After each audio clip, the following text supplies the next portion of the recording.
Mga kabisdak, balitag football man na tayo mga kakwar. Talagang kaawa-awa po ang sinapit no, ni Juan Hugo de la Cruz Misa par. Ito po ang nasawi par no, sa Pero par, sa Huancayo Pero.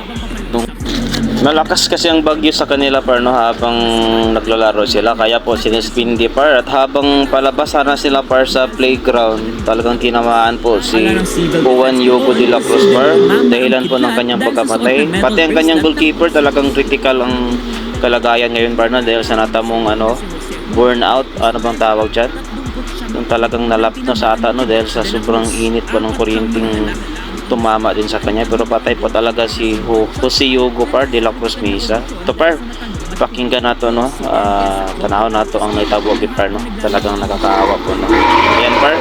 At Pamilya Choka. Ngunit habang papalabas sa field ang mga manlalaro, biglang tinamaan ng kidlat si De La Cruz. Laro, no? Para sa golf courses, merong alarma kasi merong detector pag may paparating na mga kidlat. Kaya inaabisuhan kayo ng maaga, magpulasan kayo. Napakadelikado po niyan kapag open kidlat o biglang nagkaroon ng mga pagkikidlat. Ayun, no? Dead on the spot. Nakita mo, panoorin niyo po ulit yung Yes, video. opo. Ayun no, dito sa bandang, ayun, nakita mo? Yung isa po nakagalaw pa, pero yung isa po talaga hindi na gumalaw.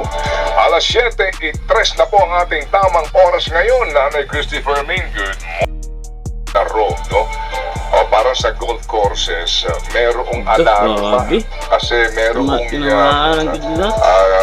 detector pag may paparating na mga kidlat. Kaya inaabisuhan kayo ng maaga, magpulasan kayo. Napakadelikado po niyan kapag open kidlat o biglang nagkaroon ng mga pagkikidlat. Ayun, no? Dead on the spot. Nakita mo, panoorin niyo po ulit yung Yes, video. opo. Ayun no, dito sa bandang, ayun, nakita mo? Yung isa po nakagalaw pa, pero yung isa po talaga hindi na gumalaw. Alas 7:03 na po ang ating tamang oras ngayon. Nanay Christopher Min, good morning. Kinilala ang nasawi na si Jose Hugo de la Cruz Meza, 39 na taong gulang. Naaganap ang insidente sa Coto Coto Stadium habang naglalaro ang kupa ng Juventud Villa Vista at Pamilya Choka.